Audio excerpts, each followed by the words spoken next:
आप शुरू कीजिए। बोलो श्री प्राणनाथ प्यारे की जय। बोलो श्री सतगुरु महाराज की जय। नूर ही नूर भरे हैं वो मेरे धाम धनी। नूर ही नूर भरे हैं वो मेरे धाम धनी। आ गए साथ को लेने वो मेरे धाम धनी। आ गए साथ को लेने वो मेरे धाम धनी। नूर ही नूर भरे हैं वो मेरे धाम धनी। आप आए तो मिली आशे हकीकत हमको। आप आए तो मिली आशे हकीकत हमको। आप आए तो मिली आशे हकीकत हमको। बात खिलवत की बताते हैं मेरे धाम धनी। बात खिलवत की बताते हैं मेरे धाम धनी। नूर ही नूर भरे हैं वो मेरे धाम धनी। आप तो करते हो ब्रह्म ज्ञान की ओं बरसाते। आप तो करते हो ब्रह्म ज्ञान की ओं बरसाते। आप खुद इलम के सागर है मेरे धाम धनी। आप खुद इलम के सागर है मेरे धाम धनी। आ गए साथ को लेने वो मेरे धाम धनी। नूर ही नूर भरे हैं वो मेरे धाम धनी। आपकी मेहरों को कैसे मैं भला बतलाऊं। आपकी मेहरों को कैसे मैं भला बतलाऊं। आपकी मेहरों को कैसे मैं भला बतलाऊं।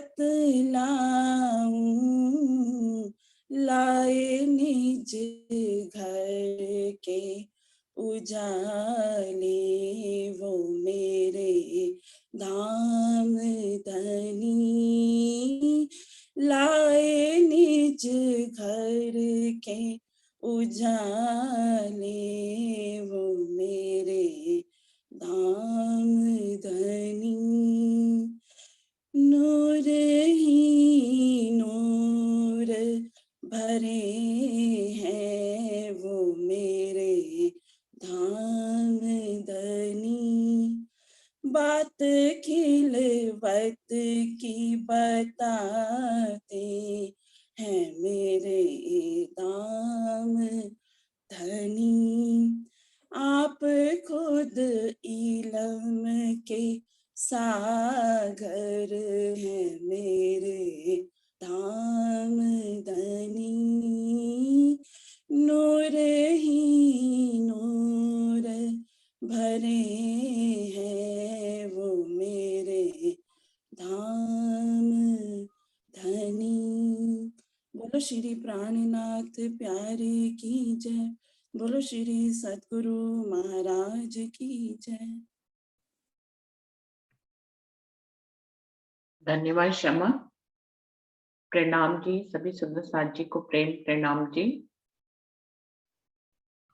प्रणाम जी। प्रणाम जी, प्रणाम जी। शुरू करते हैं सुंदर साथ जी। प्रथम लागू दो चरण को, धनिये न छुड़ाइयो खीन। लाक तली लालेड़िया, मेरे जीव के ही जीवन। इन पाँव तले पड़ी रहूं, धनी नजर खोलो बातून। पलना वालू निरखो नेत्रे, मेरे जीव के ही जीवन, मेरे जीव के ही जीवन। चर्चा प्रारंभ होत है, सुनो साथ चित दे। भजो राज क्षमा श्री प्राणनाथ, सखी जीवन हमारो ए। श्री महामति कहे साथ जी, भया चर्चा का वखत। अब तुम सुनियो चित दे, लाल आगे आए बैठे इन तखत। लाल आगे आए बैठे इन तखत। बोलिए श्री प्राणनाथ प्यारे की जय। बोलिए श्री सद्गुरु महाराज की जय।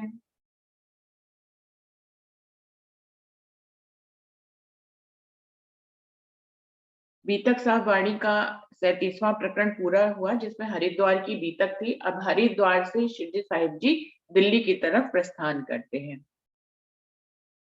फिर श्री राज आए दिल्ली, आए मिले सब साथ। मास 4 इत भय, फेर साथ के पकड़े हाथ। फिर शिरडी साहिब जी दिल्ली की तरफ प्रस्थान करते हैं। सब सुंदर साथ को जिनको छोड़कर आए थे उनसे फिर से मिलाप करते हैं। 4 महीने तक हरिद्वार में रहते हैं शिरडी साहिब जी। फिर आकर अपने सुंदर साथ का दोबारा से हाथ पकड़ते हैं दिल्ली में, जिनको छोड़कर आए थे। इत विचार करके राखे एक तरफ स्वरूप दे, लड़े छड़े हुए के देखे कैसा काम होवे जेहे। औरंगजेब की आत्म को जगाने के लिए, जो इस माया में विस्मृत हो चुकी है, भूल चुकी है अपने मूल तन को। वैसे तो हम सभी भूले हुए हैं, लेकिन हम सब वाणी मंथन करते हैं। हम वाणी के माध्यम से अपनी परात्म के स्वरूप को याद करते हैं कि हम मूल मिलावे में बैठे हैं। औरंगजेब के साथ ये है कि वो भी भूली हुई है, लेकिन वो वाणी भी सुनना नहीं चाहती। वो जो वाणी लेकर आया उनसे भी मिलना नहीं चाहती, तो इसलिए उसको जगाने का प्रयास किया जा रहा है। और खेल के खत्म होने की बात तो शकुंडल और सकुमार की आत्म की जागृति के बाद ही संभव है। तो शिरडी साहिब जी यहाँ पर विचार करते हैं कि हम लोग औरंगजेब को, जो धर्म की लड़ाई है, जो शास्त्रों के आधार पर की जाती है, कोई वैसी लड़ाई नहीं होती है, ये विचारों की लड़ाई होती है। तो कह रहे हैं कि अब औरंगजेब को जगाने के लिए हम लोग कुछ सुंदर साथ छड़े, मतलब अकेले हो जाते हैं। वृद्ध, महिला और बच्चे सुंदर साथ को अपने से अलग करते हैं, जिससे कि उनके ऊपर कोई संकट या आँच ना आने पाए। तब अनूप शहर को सब साथ को ले चले, तहां एक हवेली लेके सब साथ को रखे। तब अनूप शहर को जाते हैं सब सुंदर साथ को लेकर, एक हवेली ले लेते हैं, उसमें सभी सुंदर साथ को वहां पर ठहरा देते हैं। इत रहत एक पाठक अनूप शहर का चौधरी, 2 दिन आया दीदार को 300 चर्चा करी। वहां पर एक अनूप शहर में एक पाठक नाम से सुंदर साथ है, जो चौधरी है वहां का। वो 2 दिन शिरडी साहिब जी के दीदार करने के लिए आता है, और शास्त्रों के आधार पर उनसे कुछ चर्चा होती है। सीसा एक गुलाब का आगे धरिया तिन, उपली कछुक पहचान से और न चीना किन। तो वो एक गुलाब के इत्र की शीशी जो है वो शिवजी साहिब जी को भेंट करते हैं। उनको कुछ खास पहचान शिवजी साहिब जी की नहीं होती है, बस ऐसा ही समझते हैं कि वो कोई संत हैं। ऐसा नहीं पहचान पाते कि अक्षरातीत पूर्ण पारब्रह्म स्तन में विराजमान होकर आए हैं। तो उनकी ऊपरी पहचान करके उनको भेंट करते हैं एक गुलाब के इत्र की शीशी शिवजी साहिब जी को। तहां 7 को रात के फिर आए दिल्ली में, उतरे आए शाहगंज में, आए बातें करी साथ में। शिवजी साहिब जी अनूप शहर में सुंदर साथ को एक हवेली में, जिसमें महिला सुंदर साथ है, बूढ़े सुंदर साथ है और कुछ बच्चे सुंदर साथ है, उनको छोड़कर वापस दिल्ली वापस आ जाते हैं और वहां पर शाहगंज मोहल्ले में आकर सब सुंदर साथ से विचार विमर्श करने लग जाते हैं कि हमें आगे अब कौन सा कदम रखना चाहिए। 700 दिल्ली का आए मिला सब धाए, तिन सबको परियान की बातें करी बनाए। सुंदर साथ जो दिल्ली के रहने वाले थे वो आकर शिवजी साहिब जी से मिलते हैं और सबको अपना सारी वार्तालाप अब तक की शिवजी साहिब जी सुनाते हैं। तहां सेती पाती लिखी बिहारी जी ऊपर, एक सकस चलाया सारी दे खबर। अब यहाँ पर शिवजी साहिब जी ने अपनी तरफ से पूरी तरह से बिहारी जी से संबंध विच्छेद नहीं किया है। अपनी जो भी जागनी कर रहे हैं वो किसी सुंदर साथ के हाथों से पत्र के माध्यम से लिखकर बिहारी जी को भेजते रहते हैं समय समय पर। तो यहाँ पर बिहारी जी को पत्र लिखकर भेजते हैं कि अब तक कैसे किस तरह से जागनी हुई है, क्या अड़चने आई हैं, और एक सुंदर साथ को पठा देते हैं, भेज देते हैं बिहारी जी की तरफ।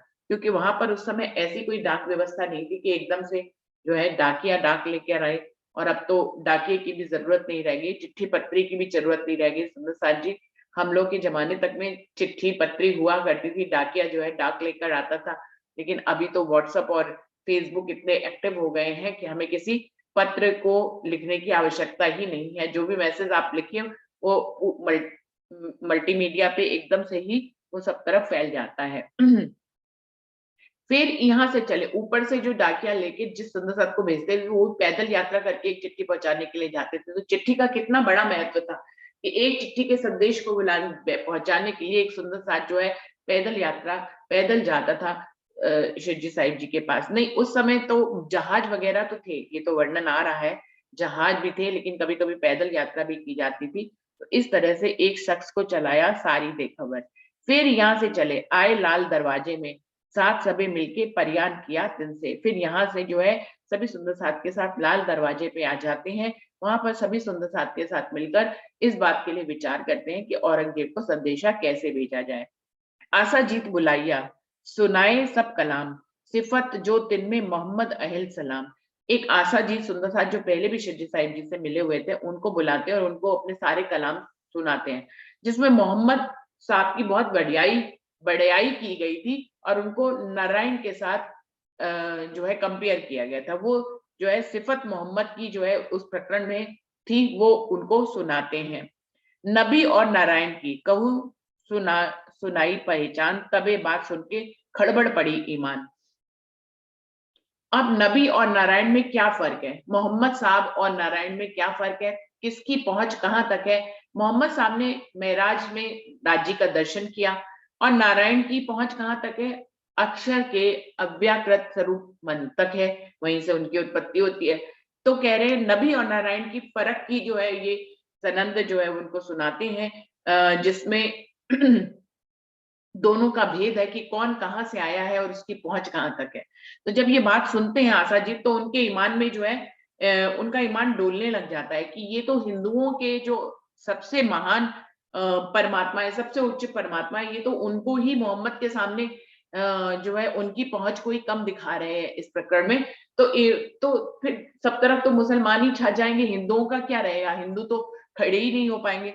तो उनके ईमान में जो है वो मतलब उनके ईमान में ईमान उनका हिल जाता है कि हिंदुओं को फिर कहाँ टिकाएंगे ये शिवजी साहिब जी। अगर ये वाली जो है सनद जाहिर हो गई तो फिर आगे क्या होगा। हिंदुओं के तरफ की कछु न रही ठौर, इनमें तो कछु ना रहा, बड़ा होत है जोर। सोचते हैं कि हिंदुओं की तरफ की, तो हिंदुओं को तो इन्होंने सिर्फ अक्षर के अव्याकृत मन स्वरूप का तक पहुंच बता दी और नारायण को जो है अक्षर के मन का प्रतिबिंबित स्वरूप बताया है। और मोहम्मद साहब को तो स्वयं अक्षरातीत पूर्ण पारब्रह्म का स्वरूप बताया है, तो बहुत बड़ा भेद हो जाएगा हिंदुओं में, और हिंदू कहाँ अपने पैर टिका पाएंगे। मैं देखा तो तुमको, क्या कहते हैं, मैं देखा तो तुमको बिन सिर के आदमी, कानों तो सुने हटे तुमको देखे इन जिमी। आसाजीत कहते हैं, मैंने शास्त्रों में पढ़ा था कि एक समय पे ऐसे मोमिन आएंगे जो बिना सिर के होंगे। तो बिना सिर के होने का तात्पर्य ये है कि उनको मौत से डर नहीं लगता है, वो जो काम करने के लिए आए वो काम करेंगे ही, वो किसी से नहीं डरते ना, किस अपनी बात को कह के ही रहते हैं। तो उनको कहते हैं बिना सिर के आदमी। तो वो कह रहे मैंने तो सुना था कि बिना सिर के आदमी आएंगे, लेकिन मैंने तो सोचा नहीं था कि कभी उनको आंखों से देख लूंगा, और आज तो आपके रूप में मैं साक्षात ही बिना सिर के आदमियों को देख रहा हूँ, जो डर ही नहीं रहे। शरा तोरा का बल है यहाँ पर, सब तरफ मुसलमानों का, औरंगजेब का पहरा है। ऐसे में आप हिंदू वेशभूषा में होते हुए और उनके ही मोहम्मद को बड़ा बता रहे हैं, और अपने नारायण को, जो नारायण की पहुंच जो है कहां तक, उनसे कम तक बता रहे हैं। तो मुझे तो लगता है कि आप बिल्कुल मरने से डरते नहीं हैं। अमल औरंगजेब का और शरीयत का अमल, 300 तुम लड़ा तो इत मोहे न पड़े कल। आसाजीत कहते हैं सब तरफ औरंगजेब का ही राज है, उसी की शरीयत का अमल चल रहा है, इनसे भी तुम लड़ने की कोशिश कर रहे हो शास्त्रों के आधार पर। मुझे इस बात में थोड़ी सी दुविधा नजर आती है। तब विचार करके छोड़ दिया इनको, विचार अपने साथ में करे आपस में। तब शिवजी साहिब जी सोचते हैं कि जो औरंगजेब को पैगाम देने में ही इतना डर रहे हैं, वो हमारी सहायता क्या करेंगे। तो उनका विचार अब छोड़ देते हैं कि इनसे हमें कोई काम नहीं लेना, कोई सेवा नहीं लेनी, हम आपस में ही सुंदर सा विचार करते हैं कि अब हमें आगे क्या करना है। कौन नजी की इनका करे तिनसे मिलाप, कहे हकीकत अपनी इन्हें छूट जाए सब ताप। तब आपस में सोचते हैं कि किसी ऐसे शख्स से मिला जाए जो राजा का करीबी हो। अब उसको यदि हम सारी हकीकत सुनाएंगे तो वो हमें राजा तक ले जा सकता है। तो ऐसा विचार करके ऐसे व्यक्ति की खोज करने लग जाते हैं कि कौन राजा का करीबी है। ये विचार करके आए मिले शेख सलेमान, 300 कहा हमको मिलाओ सुल्तान। तब जो है शेख सलेमान से मिलते हैं सुंदर साथ जी, और उनको कहते हैं कि आप हमें किसी भी तरह से राजा से, सुल्तान से मिलवा दीजिए, बाकी की बातें हम उससे स्वयं कर लेंगे, लेकिन आपका काम ये है कि आप हमें उनसे मिलवा दीजिए, क्योंकि वो हिंदुओं का मुख देखना नहीं चाहता है। लेकिन आप यदि हमें उनसे मिलाएंगे तो वो हमसे मिल लेंगे, यदि हम डायरेक्ट उनसे मिलते हैं तो वो हमसे नहीं मिलते हैं। इन इन मिलाप श्री रासो किया था बेर दोए, इनके दिल में कुफर कीमिया मांगे सोए। ये जो शेख सलेमान है, ये शिवजी साहिब जी से पहले भी मिल चुके थे। उनको कुछ ऐसा दिल में वहम था कि शिवजी साहिब जी के पास कोई ऐसी जादूगरी है, या कुछ ऐसी शफकत बरकत है कि वो जो है लोहे से सोना बना लेते हैं। तो वो सोचता है कि इनकी मदद करूंगा तो मुझे भी वो पारसमणि मिल जाएगी, जिससे कि मैं लोहे से सोना बना सकूं। तो वो उसने शिवजी साहिब जी से 2-3 बार पहले भी मिलाप किया था। उसके दिल में यही कुफ्र था कि इनसे मैं वो मांग लूं इसके बदले में कि कुछ जो है मुझे लोहे से सोना बनाने की कला आ जाए। इनको एक फकीर की बात कही समझाए, बैठा फकीर पहाड़ में तिनके भेजे हम आए। तो लालदास जी और सुंदर साथ जो समझाने के लिए गए थे, वो कहते हैं कि भैया वो फकीर ने हमें आपके पास भेजा है कि आप हमें औरंगजेब से मिला दे। वो फकीर तो पहाड़ के ऊपर बहुत दूर बैठे हुए हैं। तुम्हारे दिल के बीच में जेता कोई मनोरथ हो, सारे तुम्हारे पूरे करे अरथ। उनको लालच भी देते हैं शेख सलेमान को कि आप यदि हमारी इस इच्छा को पूरा कर देते हैं, हमें सुल्तान से मिला देते हैं, तो आपके दिल में जो भी इच्छा होगा उनको हमारे जो फकीर है वो उसको पूरा कर देंगे। एक दिन सब होएगा हो गई भागे सबसे विरोध, आपस में लड़मरत है सो मिट जावे क्रोध। उनको ये भी समझाते हैं कि यदि आपने हमें सुल्तान से मिलवा दिया तो हिंदू मुस्लिम का जो झगड़ा चल रहा है वो खत्म हो जाएगा। सब आपस में एक दिन एक निजानंद संप्रदाय में आ जाएंगे, सबके दिलों में जो क्रोध है, एक दूसरे के प्रति नफरत है, वो मिट जाएगी। और सब तुम्हारे दुश्मन आपे होवे जेर, तुम्हारा सिर ऊंचा हो जाए लगे सिर मेर। उनको और भी लालच देते हैं कि यदि एक दिन हो जाएगा, हिंदू मुसलमान का झगड़ा खत्म हो जाएगा, तो आपने जो इस काम में सहायता की है उसके कारण आपका सिर आसमान तक लगेगा, और आपके जितने भी दुश्मन होंगे वो आपके सामने स्वयं ही नतमस्तक हो जाएंगे। और जेता कोई कीमियागर, करने वाले धात से कदम तुम्हारे पकड़े, आधीन हो करे बात।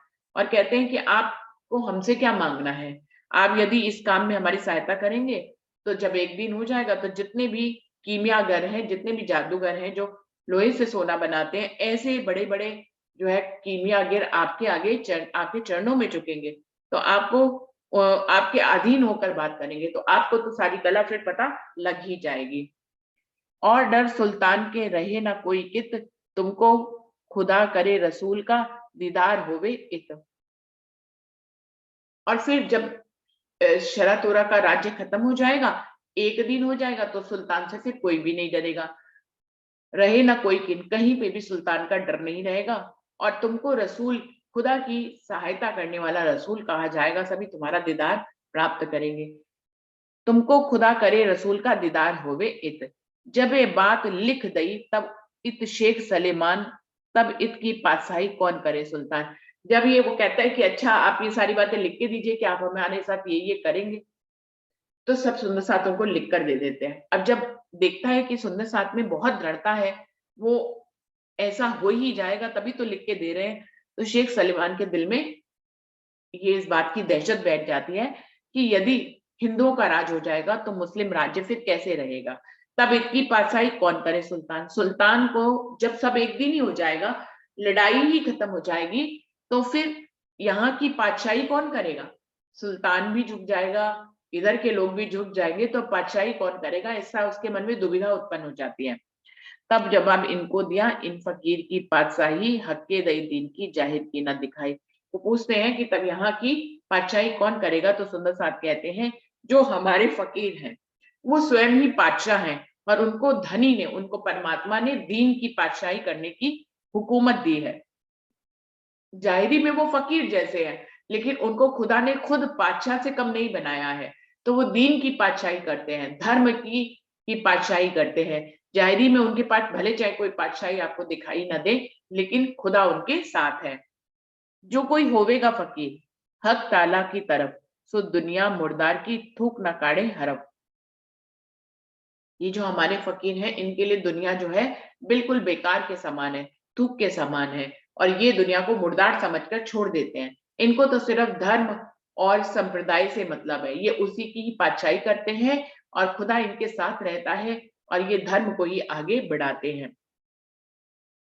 ये बात सुन के दहशत वही दिल में, ये बात बड़ी बुजुर्ग क्या मालूम हुए मुझसे। तब शेख सलेमान को लगता है कि ये बात सुनकर उसके दिल में दहशत आ जाती है, डर बैठ जाता है। क्या डर बैठ जाता है कि ये तो बहुत बड़ी बात है, क्या मालूम हुए मुझसे। अपने आप पे ही संशय करने लग जाता है कि पता नहीं मैं ये काम कर पाऊंगा या नहीं कर पाऊंगा, इतनी बड़ी दीन की पातशाही मैं उसको संभाल पाऊंगा या नहीं संभाल पाऊंगा। मुझे ही खुदा ने चुन लिया है इनके और औरंगजेब के बीच में झगड़ा मिटाने के लिए, तो इतनी बड़ी जिम्मेदारी क्या मैं अपने कंधों पे उठाने के काबिल हूँ।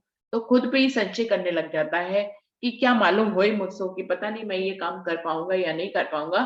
तो खुद में ही दहशत हो जाती है, और वो सोचते हैं कि ये बात तो बहुत बड़ी है, मेरे लिए करना मुश्किल है।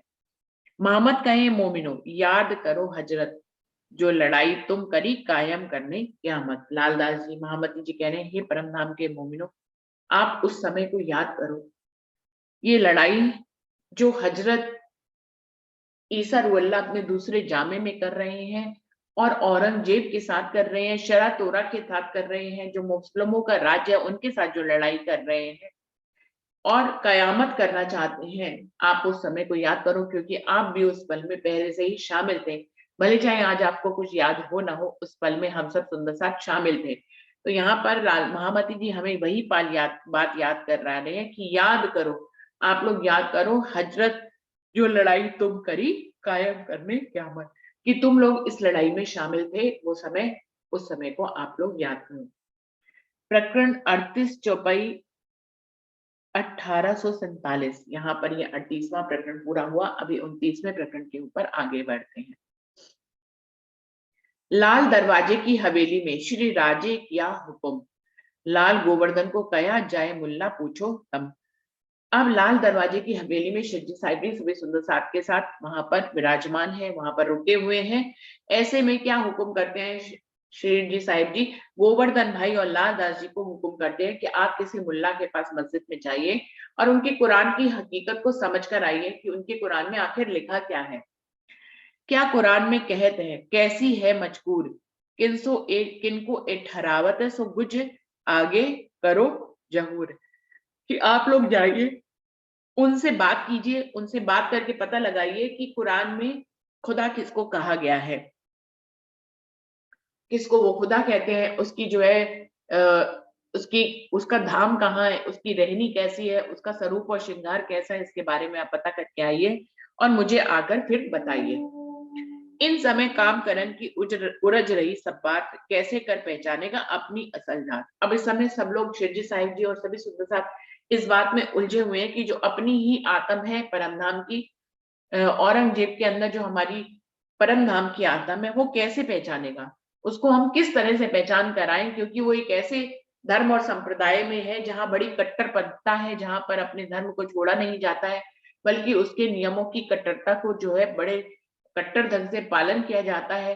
तो वो सोचते हैं कि ये काम कैसे होगा, तो काम करने की उलझन जो है सबके दिलों में है और सब सोच रहे हैं कि औरंगजेब जो है वो कैसे पहचानेगा जो कि हमारी असल जात है।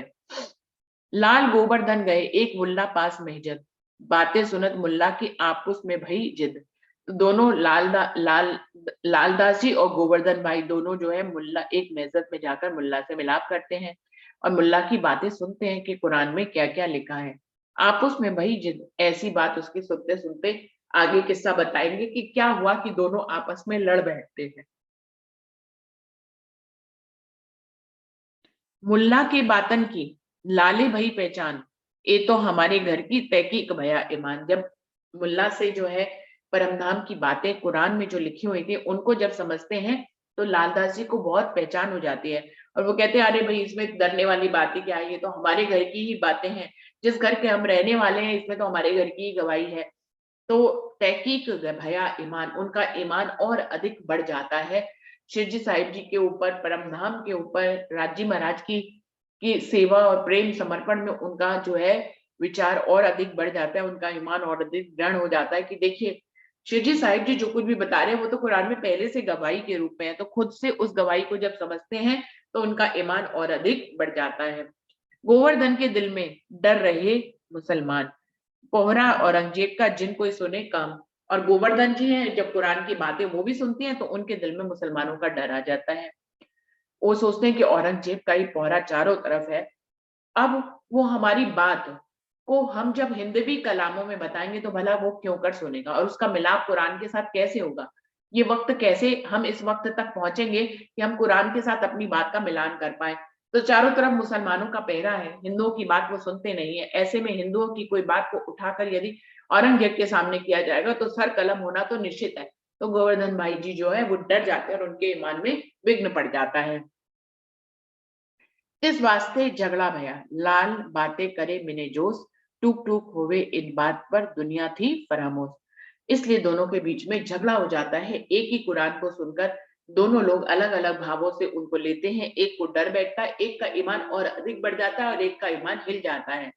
तो लाल बातें करे मिने जोश, लेकिन लाल दास जी को कुरान से गवाही मिलने पर इतना अधिक जोश हो जाता है तो जोश में जो है ईमान की बातें करने लग जाते हैं और गोवर्धन जी के ऊपर शब्दों के प्रहार करने लग जाते हैं। टूक टूक होवे इन बात पर दुनिया थी फरामोश, वो उनके अंगों में जो है जोश समाने नहीं पा रहा था कुरान की हकीकत को सुनकर कि मैं परमात्मा के ऊपर कैसे फना हो जाऊं। तो इस तरह से टूक टूक होने की उनके मन की जो मंशा होती थी, लेकिन दुनिया जो है जो इन सब बातों को जानकर भी फरामोश रहती है, उनके बारे में शिवजी साहिब जी कह रहे हैं उनको कैसे जागृत किया जाए। दो राह में लड़के आए लाल दरवाजे सोए, राज आरोगन को समय दिन रया घड़ी धोए। दोनों आकर राह में लड़कर शिवजी साहिब जी के पास लाल दरवाजे में आ जाते हैं। शिवजी साहिब जी भोजन आरोगने की तैयारी कर रहे होते हैं, वहां पर आकर दोनों शिवजी साहिब जी से मिलते हैं।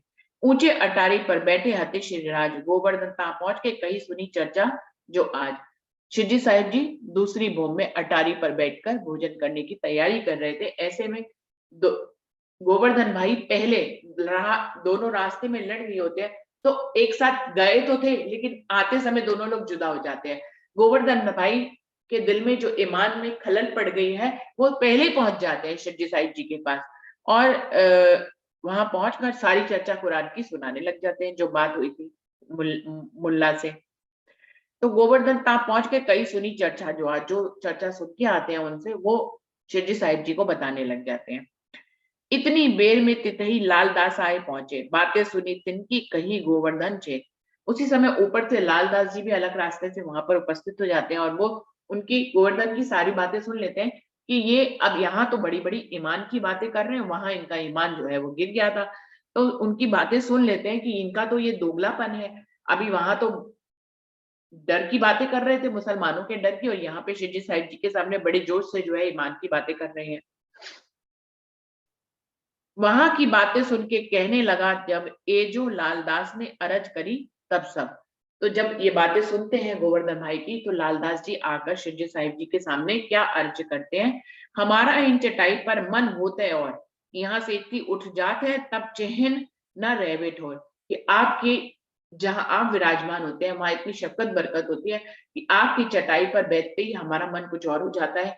लेकिन जैसे ही हम इस चटाई से आपके आभा मंडल के दायरे से अलग हटते हैं, तो हमारा मन जो है इब्लीस का बन जाता है और तब हमें कोई भी बात समझ में नहीं आती है।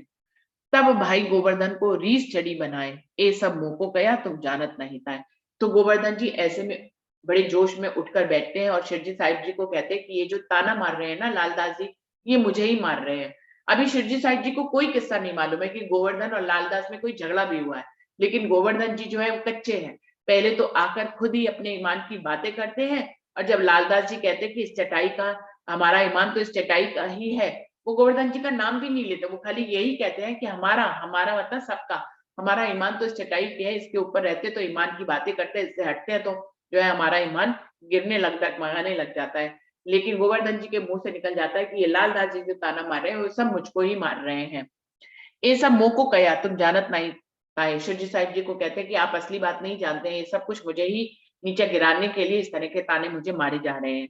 दो बाता श्री राज देख के दिल में किया विचार, इनों की अकल ऊपर मोहे कैसो इतवार। दोनों जब आपस में झगड़ा ही करने लग जाते हैं, तो शिवजी साहिब जी उनके झगड़े को देखकर आपस में मन में विचार करते हैं कि मुझे इनकी एक अक्ल पर कैसे भरोसा कर लिया मैंने, ये जागनी कार्य में क्या मेरी मदद करेंगे। हमें तो जगाने जाना है औरंगजेब को, इतना बड़ा काम करना है। जब तक हमारे अंदर ही एकजुटता नहीं होगी, हम औरंगजेब को कैसे जगाएंगे। तो यहाँ तो हमारे सुंदर साथी आपस में लड़ के मरे जा रहे हैं, इनके विचार ही नहीं मिल रहे हैं, ये औरंगजेब को जगाने में क्या सहायता करेंगे। तो हम सबको एक मत होना जरूरी है, एक मत नहीं होंगे तो कैसे जागने कार्य चलेगा। तो सुंदर साथ जी, जैसे कि हमेशा कहा गया है, बीतक जो है वो आज के लिए भी संदेश होता है। तो आज भी बीतक के माध्यम से हमें यही संदेश मिल रहा है कि हम सबके विचार एक मत होना ही चाहिए।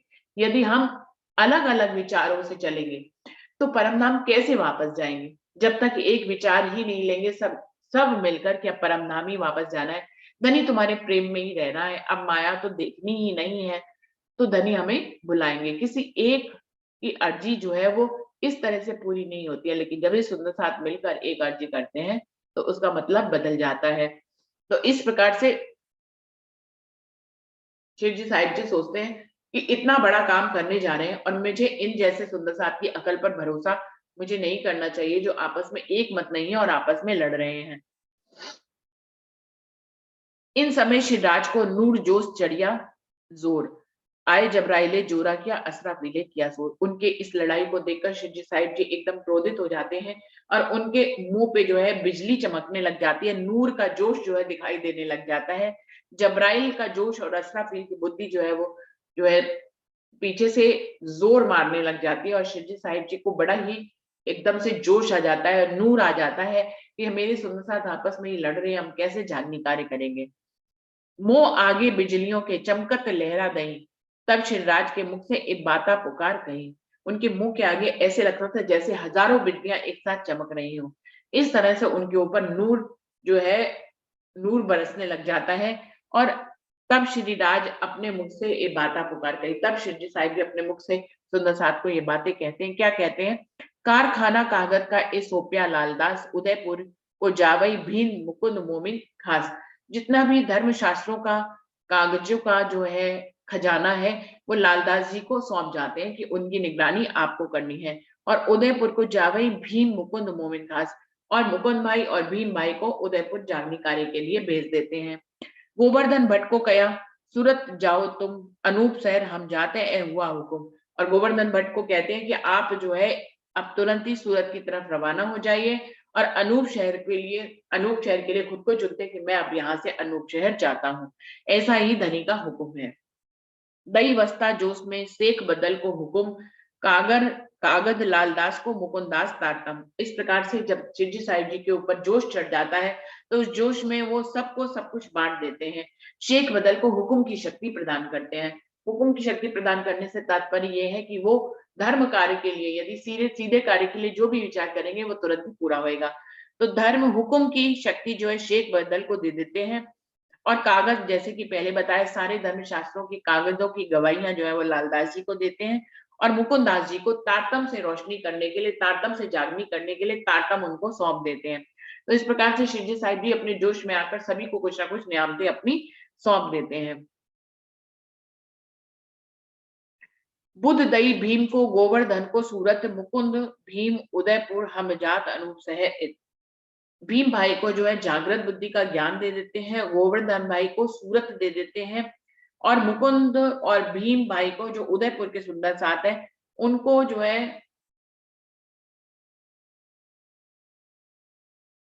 और खुद कहते हैं कि मैं तो अब अनूप शहर जा रहा हूं। तो जागृत बुद्धि का ज्ञान भीम भाई को और गोवर्धन भाई को सूरत प्रदान करते हैं और मुकुंद भीम उदयपुर, उनको जो है उदयपुर जागनी कार्य के लिए भेज देते हैं और खुद अनूप शहर की तरफ रवाना हो जाते हैं। भागी सारी उर्जन कोई न रया काम, प्रातः को उठ ले चले अनूप शहर के ठाम। इस प्रकार से जो औरंगजेब को दिल्ली में इकट्ठे हुए थे कि उनको सब मिलकर इस बात पर विचार विमर्श करके उनको औरंगजेब को पैगाम देंगे और उनके आत्म को जागृत करेंगे, वो काम वहीं पर ठप हो जाता है थोड़ी दिनों के लिए। अभी शिवजी साहिब जी को जोश चढ़ जाता है कि मैं इन सुंदर साथ के भरोसे जागने कार्य कैसे करूं। तो अभी वो जो है जोश में आकर इतना उनके ऊपर जोश पड़ जाता है कि सभी सुंदर साथ को कोई ना कोई नियामत वो बांट देते हैं और खुद अनूप शहर के लिए सुबह प्रातः काल को उठकर अनूप शहर की तरफ चलने के लिए तैयार हो जाते हैं।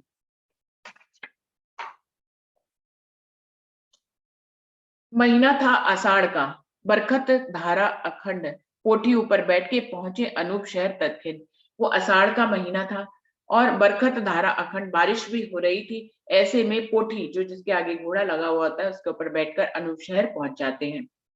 मारक बिने चलते दई मानिक औखद, पेट छूटा तहां आ जाए कि कछु न रही हद। शिवजी साहिब जी की इस समय तबीयत खराब हो जाती है और उनको लूज मोशन लग जाते हैं। तब मानिक भाई उनको औषधि खिलाते हैं और इस तरह से इतना पेट उनका छूट जाता है कि उसकी कोई हद ही नहीं रहती है। इन समय शरीर की बड़ी वही कसौट, डर के लाल बाई रोई ले धनी की ओर। इस समय शिवजी साहिब जी का जो है शरीर बहुत ही कमजोर हो जाता है, बहुत ही कसौटी के स्तर पर आ जाता है, इतना पेट छूट जाता है कि वो शरीर बहुत ही कमजोर हो जाता है। लाल बाई जी उनकी ऐसी हालत को देखकर जो है धनी की तरफ मुंह कर कर जो है विलाप करने लग जाती है। उनको लगता है कि कहीं कोई अनहोनी घटना ना घट जाए। तो इस तरह से लाल बाई जो उनके साथ उनकी सेवा में रहती थी, वो एकदम से रोने लग जाती है, विलाप करने लग जाती है कि धनी ये कौन सा समय दिखा रहे हो, सुंदर साथ में लड़ाई झगड़ा करा दिया और शिवजी साहिब जी को इस बात का कितना दुख पहुंचा है। तो उनके शरीर पर बहुत कसनी आ जाती है। तब आप दिलासा करी जिन कोई डरो तुम, फिरी न मेरी सूरत, करो हुकुम। प्रसाद जी, तब शिवजी साहिब जी स्वयं कहते हैं कि आप डरो नहीं, मेरी सुरता अभी फिरी नहीं है, जब फिरने वाली होगी तो मैं स्वयं से तुम्हें खबर कर दूंगा और तुम्हें बता दूंगा। तो सुंदर साथ जी समय समाप्त हो रहा है, मैं यहीं पर ही चौपाई को दोहरा देती हूँ। तब आप दे तब आप दिलासा करी जिन कोई डरो तुम, फिरी न मेरी सूरत, तब तुम्हें खबर करूं हुक्म, तब तुम्हें करूं खबर हुक्म। बोलो श्री प्राणनाथ प्यारे की।